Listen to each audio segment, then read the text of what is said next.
How much does Lan Zhan dote on Wei Wuxian after 13 years, even Wei Wuxian himself doesn't know. But the younger generation of the Lan clan watches eagerly every day. Wei Wuxian moves the wicked ancestral mark from Jin Ling's leg to his own. After Lan Zhan notices something is wrong with him, he kneels down to check in a posture of concern. He discovers that Wei Wuxian's leg is covered in dark bruises from the wicked ancestral mark. After observing for a while, he feels deeply sorry for him. He whispers, "I've only been away for a few hours." Wei Wuxian shrugs and says, "A few hours can be quite long. Anything could happen, yes." He doesn't want to leave Wei Wuxian's side anymore, afraid that he might not come back. Lan Zhan, with a humble and dignified gesture, offers to carry Wei Wuxian back to the inn, but Wei Wuxian resists being carried. He is startled and says, "It's not like my leg is broken. It's too embarrassing for a grown man to be carried."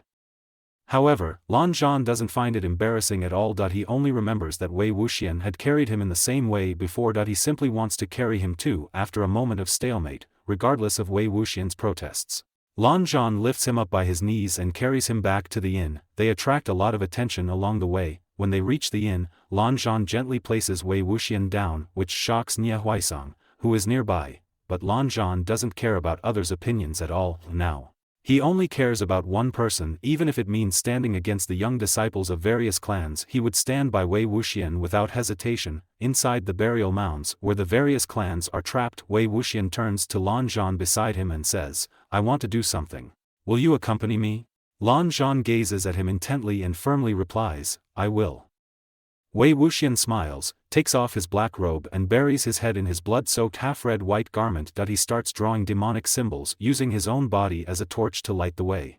The younger generation is infected by his actions, and they all want to draw symbols on themselves. Wei Wuxian can't help but laugh and stop them, saying that it's unnecessary. After a fierce battle, Wei Wuxian collapses in front of the young disciples. They rush to support him, but they realize it's not necessary at all. Han Guangjun already has one arm around him and his other hand supporting Wei Wuxian's knee. Wei Wuxian is carried horizontally by Lan Zhan and they enter the cabin.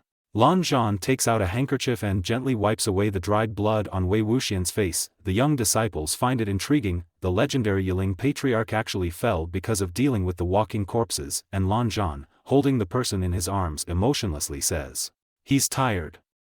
He's also human."